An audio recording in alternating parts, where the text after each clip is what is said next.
আপনি বাবা হয়তো তার এই দায়িত্ব পালন করতে গিয়ে নিজের দিকে খেয়াল করতে পারেন নাই, নিজের আমলের দিকে তাকাতে পারেন নাই, নিজের ইবাদতে সেইভাবে সময় দিতে পারেন নাই, নিজেকে খেয়াল করে সমাজে প্রতিষ্ঠিত করতে পারেন নাই, সহজ সরল জিন্দেগি করে সমাজের পিছনের কাতারেই রয়ে গেছেন। আজকে আপনার উপরে থেকে আপনার সন্তান সমাজে বড় হয়েছে, সম্পদশালী হয়েছে, অর্থবিত্তের মালিক হয়েছে, সে আজকে নিজের সম্মান টিকাতে গিয়ে আপনি বাবার সম্মান নিয়ে ছিনিমিনি খেলছে, আছে না নাই? আপনি বাবা যাদেরকে সম্মান করতেন আজকে সে তাদেরকে অপমান করছে, আছে না নাই? আপনি বাবা যাদের আনুকূল্য নিয়ে সমাজে প্রতিষ্ঠিত ছিলেন, বেঁচে ছিলেন, সন্তান পরিবার লালন করেছেন, আজকে তাদের প্রতি আপনার সন্তান বৃদ্ধাঙ্গুলি প্রদর্শন করে বেয়াদবি করছে কি করছে না? এরকম আছে না নাই? আচ্ছা, আপনি বাবা হিসেবে যখন তাকে নিষেধ করতে যাচ্ছেন তখন সে আপনাকে বলছে আপনি তো এই ব্যাপারে জানেন না। এই সকল আলেমরা বা সমাজের এই মুরব্বীরা আপনাকে ধোঁকা দিয়েছে, আপনাকে সঠিক কাজ করতে দেয় নাই। আপনি কি শিখেছেন? আপনি তো ভালো করে নামাজও শিখলেন না, আপনি তো ভালো করে দুরূদ পড়তে জানেন না, আপনি তো ভালো করে দোয়াগুলো শিখলেন না। আপনার সন্তান যখন আপনাকে এইভাবে পয়েন্টে পয়েন্টে আঘাত করবে তখন আপনি ভিতর থেকে ভেঙে যাবেন। আপনি ভাববেন সত্যিই তো আমার তো এগুলো শেখা হয় নাই, কিন্তু সে তো জানে না যে আপনি তাকে লালন পালন করতে গিয়ে আপনার এই অমনোযোগিতা তৈরি হয়েছে। কি বলেন ঠিক না? আলেমরা বারবার আপনাকে বলেছে, মসজিদে আপনি প্রথম কাতারে থেকে ঠিকই আলোচনা শুনেছেন, আলেমরা এই কথাগুলো আপনার কাছে উচ্চারণ করেছে, কিন্তু আপনি এগুলোকে গ্রহণ করার মতো মন মানসিকতায় ছিলেন না। আপনি পরিবারের চাপে ছিলেন, সন্তানের জন্য চিন্তিত ছিলেন, স্ত্রীর জন্য আপনি পেরেশান ছিলেন, আপনি এই মনোযোগ দিতে পারেন নাই। ফলে আপনি ওই সমাজ, ওই ইমাম, ওই আলেমের কথা থেকে আপনি নিজেকে মাহরুম করেছেন। যাদের আশায় করলেন আজকে সেই আপনাকে চ্যালেঞ্জ করে বলছে আপনি কি শিখেছেন। সেই দিন আপনি কোথায় মুখ লুকাবেন, কোথায় আফসোস করবেন? আপনি তখন বাধ্য হয়ে মাথা নিচু করে বসে থাকবেন আর আপনার সন্তানের অন্যায়গুলোকে আপনি মেনে নেবেন। সে যাদের কথা বলবে আপনার অন্তর ভেঙে যাবে, তাদের কথা আপনি মানতে চাইবেন না, কারণ আপনি জানেন এগুলো সঠিক কথা না। আপনার বিবেক কাজ করবে কিন্তু আপনার জবান ফুটবে না, কারণ আপনি তো শিখেন নাই, বলতে শিখেন নাই। আপনার অন্তর ভেঙে যাবে, আপনি দেখবেন যে হায়রে দিন থেকে আমার ছেলে কত দূরে সরে গেছে, অথচ আপনি তাকে দিনে ফিরায় আসার মতো মেসেজটা দিতে ব্যর্থ হয়ে যাবেন। আপনি দেখবেন যে আপনার সন্তান বাতিল আকীদার প্রতি এত বেশি আসক্ত হয়ে গেছে, যার কারণে সে আপনার মহব্বতের আলেম যাদেরকে দেখেছেন আপনি সফল আলেম, আপনার মহব্বতের পীর যাদেরকে দেখেছেন তারা সত্যিকার অর্থেই দ্বীনের হাদি ছিল, তাদের পক্ষে কথা বলতে গিয়ে আপনি অবশ হয়ে যাবেন। কি বলা ঠিক না? তখন আপনি কাকে দোষারোপ করবেন? না নিজেকে দোষারোপ করতে পারবেন, না আপনার ইমামকে দোষারোপ করতে পারবেন। বেদনায় আপনি নীল হয়ে নীরব হয়ে যাবেন, আর সমাজের মধ্যে ফিতনা ফাসাদ মাথা চাড়া দিয়ে উঠবে। কি বলেন ঠিক না? এই ব্যর্থতার দায় কে নেবে? আপনাকে নিতে হবে। ধরেন যদি আমি মুসাফির হই, আমি যদি অন্য সমাজের মানুষ, কেন্দ্রীয় জামে মসজিদে আপনারা যারা মুসল্লি, ভালো মানের মুসল্লি খুব অভাব। অনেক মুসল্লি আছে কিন্তু ভালো মানের মুসল্লির অভাব। কি বলেন ঠিক কিনা? মানতে কষ্ট হবে, শুনলে খারাপ লাগবে, ইমাম সাহেবের জনপ্রিয়তা কমবে। কি বলেন ঠিক না? কিন্তু বাস্তবতা হচ্ছে যারা আপনারা আগে আসলেন, যারা আপনারা আগে আসেন, আপনারা অনেক কিছু ভুলে যান, মনে রাখেন না। তো আগে এসে লাভ কি হলো? পরে যারা আসবে তারা তো আপনার থেকে শিখবে, আপনাকে দেখে বুঝবে আপনি কেমন, এটা দেখে তারা উপলব্ধি করবে যে আমরা দেরিতে গেলেও যারা আগে যায় তারা কিছুটা লাভবান হয়। কি বলে ঠিক না? আর যদি আমি ধরে নিই যে এখানে সবই মুসাফির, তাহলে তো বলতেই হয় স্থানীয় লোকেরা কই। কি বলেন ঠিক না? তো আমি তো দেখি এখানে স্থানীয় লোকই বেশি। তাহলে আপনারা যদি স্থানীয় হন তাহলে আপনাদের দায়িত্ব বেশি না কম? বেশি। জিকির করলে আপনারা আওয়াজ কম দিবেন না বেশি দিবেন? দুরূদ পড়লে আপনারা আওয়াজ কম দিবেন না বেশি দিবেন? যেহেতু নিয়মিত আপনারা আমার সাথে এই কাজে শামিল হন, তাহলে আমি কিভাবে পড়ি সেটা আপনারা ভালো জানবেন না অন্যরা ভালো জানবে? কই আপনাদের মধ্যে তো সেই সুর পাওয়া যায় না। আমি তো মাঝে মাঝে গ্যাপ দিয়ে টেস্ট করলাম আজকে। আমি বললে আপনারা বলবেন, আমি থেমে গেলে আপনারাও থেমে যান, এটা তো হবে না। কি বলেন, ঠিক না? আপনারা আওয়াজ ঠিক রাখবেন, আমি থামলেও আপনারা থামবেন না। এই জন্যই তো আমার কষ্ট করা। কি বলেন, ঠিক না? শিক্ষক মাঝে মাঝে থেমে থেমে ছাত্রকে পড়া অভ্যাস করায়, সে ঠিকমতো পড়ে কিনা শুনে। শিক্ষক থেমে গেলে যদি ছাত্র থেমে যায়, তাহলে তো আর এখানে পড়াশোনা হবে? শুনেন, যখন দেয়ালে পিঠ থেকে যায় তখন আমাদেরকে বাধ্য হয়ে কথা বলতে হয়। সরল বিশ্বাসে আমরা আপনাদেরকে ছেড়ে দিয়েছি, কিন্তু আপনারা আমাদেরকে ডুবাতে বসেছেন। কথা বুঝতেছেন?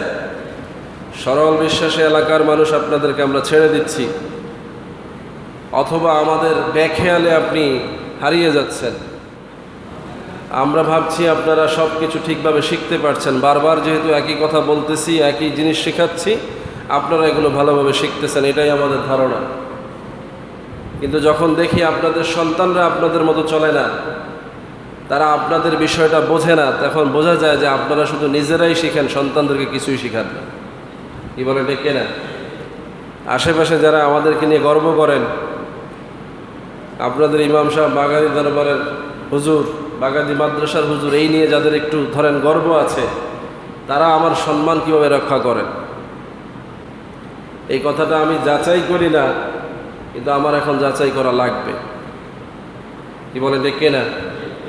কারণ সমাজে এমন একটা শ্রেণীকে দাঁড় করানো হয়েছে, আপনার ঘরেই আপনার বিরুদ্ধে এমন এক প্রজন্মকে তৈরি করা হয়েছে, যারা আগামী দিনে আপনাকে চ্যালেঞ্জ করতে দ্বিধা করবে না। কথা বুঝতেছেন?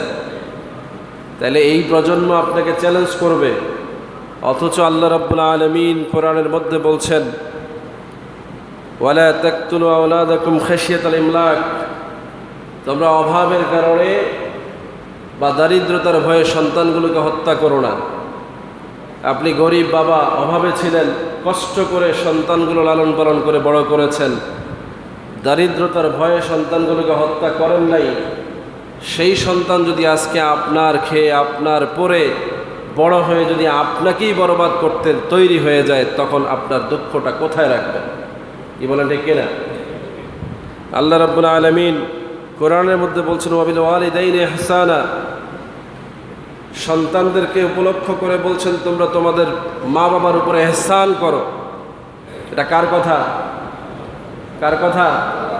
আল্লাহ বলছেন ওয়াবিল ওয়ালিদাইনি ইহসানা, সন্তানদেরকে বলছেন তোমরা তোমাদের মা বাবার উপরে ইহসান করো। এই ইহসানের অর্থ কি নিবে তারা? আপনি তাদের উপরে কি ইহসান করেছেন, তারা আপনার উপরে কি ইহসান করবে?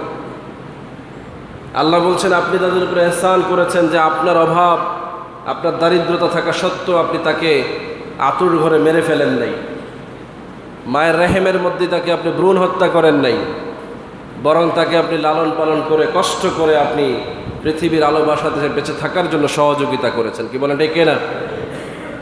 তাকে শিক্ষা দিয়েছেন, শিক্ষিত করেছেন, কর্ম পর্যন্ত যেতে তাকে সাহায্য করেছেন।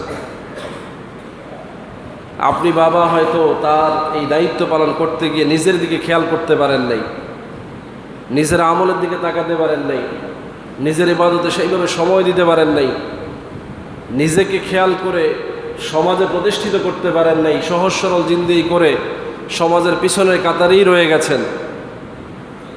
আজকে আপনার উপরে থেকে আপনার সন্তান সমাজে বড় হয়েছে, সম্পদশালী হয়েছে, অর্থবিত্তের মালিক হয়েছে, সে আজকে নিজের সম্মান টিকাতে গিয়ে আপনি বাবার সম্মান নিয়ে ছিনিমিনি খেলছে, আছে না নাই? আপনি বাবা যাদেরকে সম্মান করতেন আজকে সে তাদেরকে অপমান করছে, আছে না নাই? আপনি বাবা যাদের আনুকূল্য নিয়ে সমাজে প্রতিষ্ঠিত ছিলেন, বেঁচে ছিলেন, সন্তান পরিবার লালন করেছেন, আজকে তাদের প্রতি আপনার সন্তান বৃদ্ধাঙ্গুলি প্রদর্শন করে বেয়াদবি করছে কি করছে না? এরকম আছে না নাই? আচ্ছা, আপনি বাবা হিসেবে যখন তাকে নিষেধ করতে যাচ্ছেন তখন সে আপনাকে বলছে আপনি তো এই ব্যাপারে জানেন না। এই সকল আলেমরা বা সমাজের এই মুরব্বীরা আপনাকে ধোঁকা দিয়েছে, আপনাকে সঠিক কাজ করতে দেয় নাই। আপনি কি শিখেছেন? আপনি তো ভালো করে নামাজও শিখলেন না, আপনি তো ভালো করে দুরূদ পড়তে জানেন না, আপনি তো ভালো করে দোয়াগুলো শিখলেন না, আপনার সন্তান যখন আপনাকে এইভাবে পয়েন্টে পয়েন্টে আঘাত করবে তখন আপনি ভিতর থেকে ভেঙে যাবেন। আপনি ভাববেন সত্যিই তো আমার তো এগুলো শেখা হয় নাই, কিন্তু সে তো জানে না যে আপনি তাকে লালন পালন করতে গিয়ে আপনার এই অমনোযোগিতা তৈরি হয়েছে। কি বলেন ঠিক কিনা? আলেমরা বারবার আপনাকে বলেছে, মসজিদে আপনি প্রথম কাতারে থেকে ঠিকই আলোচনা শুনেছেন, আলেমরা এই কথাগুলো আপনার কাছে উচ্চারণ করেছে, কিন্তু আপনি এগুলোকে গ্রহণ করার মতো মন মানসিকতায় ছিলেন না। আপনি পরিবারের চাপে ছিলেন, সন্তানের জন্য চিন্তিত ছিলেন, স্ত্রীর জন্য আপনি পেরেশান ছিলেন, আপনি এই মনোযোগ দিতে পারেন নাই। ফলে আপনি ওই সমাজ, ওই ইমাম, ওই আলেমের কথা থেকে আপনি নিজেকে মাহরুম করেছেন। যাদের আশায় করলেন, আজকে সেই আপনাকে চ্যালেঞ্জ করে বলছে আপনি কি শিখেছেন। সেই দিন আপনি কোথায় মুখ লুকাবেন, কোথায় আফসোস করবেন? আপনি তখন বাধ্য হয়ে মাথা নিচু করে বসে থাকবেন আর আপনার সন্তানের অন্যায়গুলোকে আপনি মেনে নেবেন। সে যাদের কথা বলবে আপনার অন্তর ভেঙে যাবে, তাদের কথা আপনি মানতে চাইবেন না, কারণ আপনি জানেন এগুলো সঠিক কথা না। আপনার বিবেক কাজ করবে কিন্তু আপনার জবান ফুটবে না, কারণ আপনি তো শিখেন নাই, বলতে শিখেন নাই। আপনার অন্তর ভেঙে যাবে, আপনি দেখবেন যে হায়রে দিন থেকে আমার ছেলে কত দূরে সরে গেছে, অথচ আপনি তাকে দিনে ফিরায় আসার মতো মেসেজটা দিতে ব্যর্থ হয়ে যাবেন। আপনি দেখবেন যে আপনার সন্তান বাতিল আকীদার প্রতি এত বেশি আসক্ত হয়ে গেছে, যার কারণে সে আপনার মহাব্বতের আলেম যাদেরকে দেখেছেন আপনি সফল আলেম, আপনার মহাব্বতের পীর যাদেরকে দেখেছেন তারা সত্যিকার অর্থেই দ্বীনের হাদি ছিল, তাদের পক্ষে কথা বলতে গিয়ে আপনি অবশ হয়ে যাবেন। কি বলা ঠিক না? তখন আপনি কাকে দোষারোপ করবেন? না নিজেকে দোষারোপ করতে পারবেন, না আপনার ইমামকে দোষারোপ করতে পারবেন। বেদনায় আপনি নীল হয়ে নীরব হয়ে যাবেন, আর সমাজের মধ্যে ফিতনা ফাসাদ মাথা চাড়া দিয়ে উঠবে। কি বলেন ঠিক কিনা? এই ব্যর্থতার দায় কে নেবে? আপনাকে নিতে হবে। ধরেন যদি আমি মুসাফির হই, আমি যদি অন্য সমাজের মানুষ হই, তাহলে এই সমাজে আমার দায় বর্তায় না। আমি আপনাকে যা মেসেজ দিয়ে যাচ্ছি এগুলো বাস্তবায়ন করবার দায়িত্ব এই সমাজের মানুষই বা আপনার ছিল। কি বলেন ঠিক কিনা? সেই সমাজে আপনি যখন কথা বলেন নাই, আপনার সমাজ অন্ধকারে ছেয়ে গেছে। আজকে সেই অন্ধকার আপনাকে গ্রাস করছে, আপনাকে উদ্ধার করতে কেউ এগিয়ে আসতে পারবে না। আজকে গোটা মুসলিম মিল্লাতের এই দুরবস্থা দাঁড়িয়েছে।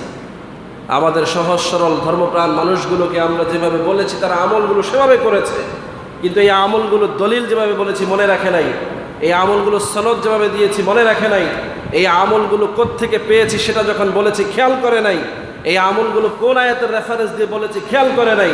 সে আমলগুলো করেছে, কিন্তু বাচ্চা যখন চ্যালেঞ্জ করছে এই আমলটা ঠিক নাই, তখন সে দলিল দিতে ব্যর্থ হয়ে মনে করতেছে হায় বলে আমারই ভুল হয়ে গেল। সময় সময় ঘনিয়ে এসেছে, এই অবস্থা এখন বিরাজমান। অচিরেই দেখবেন যে আপনি চ্যালেঞ্জের মুখোমুখি হয়ে যাচ্ছেন। সম্মানিত ভাইয়েরা, এই কথা কেন বলছি? আমার সামনের সারিতে যারা বসা থাকেন, আল্লাহর ওয়াস্তে আপনাদেরকে অনুরোধ করবো, গভীর মনোযোগ দিয়ে যদি কথা শোনার আগ্রহ থাকে তাহলে সামনে আসবেন। কিছু মনে রাখার খেয়াল থাকলে আসবেন, সব কিছু ছেড়ে আসবেন। সংসারের চিন্তা, সন্তানের চিন্তা সব বাদ দিয়ে মসজিদে আসেন। এখান থেকে কিছু শেখার চেষ্টা করেন, কিছু মনে রাখার চেষ্টা করেন, যাতে করে সন্তানের চ্যালেঞ্জ, সমাজের চ্যালেঞ্জ মোকাবেলা করতে পারেন।